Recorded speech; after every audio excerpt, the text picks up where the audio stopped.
انسان کو اچھی نیت پر وہ انعام ملتا ہے جو اچھے اعمال پر بھی نہیں ملتا، کیونکہ نیت میں دکھاوا نہیں ہوتا۔ آج کے دور میں لوگ رشتے تو چھوڑ دیتے ہیں مگر ضد نہیں چھوڑتے۔ بری زبان ذہنی خرابی کی پہلی علامت ہے۔ جب عقل پر پردہ پڑتا ہے تو سب سے پہلے سمجھانے والا ہی برا لگتا ہے۔ جو لوگ سب کا بھلا کرتے ہیں انہیں ہی سب سے زیادہ پریشانی کا سامنا کرنا پڑتا ہے، کیونکہ حقیقت میں جو درخت پھل دینے والا ہوتا ہے اسے ہی پتھر کی چوٹ برداشت کرنی پڑتی ہے۔ زندگی بے پناہ امکانات کے بہتے دریا کی طرح ہے۔ یا آپ پر منحصر ہے کہ آپ بالٹی لے کر کھڑے ہیں یا چمچ۔ وقت نظر نہیں آتا پر سب کچھ دکھا جاتا ہے۔ غصے میں کبھی بھی ہر وہ چیز نہ کھوئیں جو آپ نے پرسکون رہ کر کمایا ہے۔ وقت، اعتماد اور احترام ایسے پرندے ہیں جو اڑ جاتے ہیں اور کبھی واپس نہیں آتے۔ مقابلہ ایک ایسا کھیل ہے جو اس میں الجھا تو پھر کبھی نہیں سلجھا۔ آپ کسی ایسے شخص سے کبھی نہیں جیت سکتے جو آپ کی خوشی کے لیے ہار مان لے۔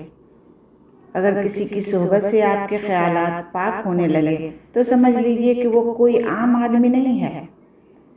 زندگی اس وقت آسان ہوگی جب دوسروں سے امیدیں کم ہوں اور خود پر زیادہ اعتماد ہو۔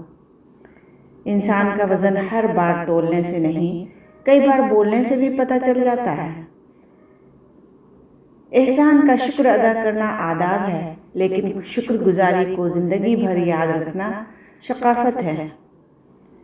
کچھ کہنے اور توڑنے میں صرف ایک لمحہ لگتا ہے، جبکہ اسے بنانے اور منانے میں پوری زندگی لگ جاتی ہے۔ محبت ہمیشہ معافی مانگنا پسند کرتی ہے اور انا ہمیشہ معافی سننا پسند کرتی ہے۔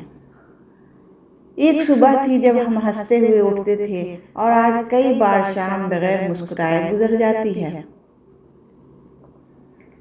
اللہ کو بہت پسند ہے جب تم اس پر توکل کر کے تمام پریشانیاں بھول جاتے ہو، صبر کرتے ہو۔ یقین کرو وہ پھر نوازنے میں دیر نہیں کرتا۔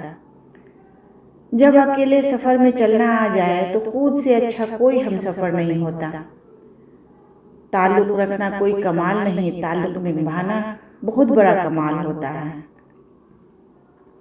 خاندانی پریشانیاں آدمی کی جوانی کا بہترین حصہ کھا جاتی ہے۔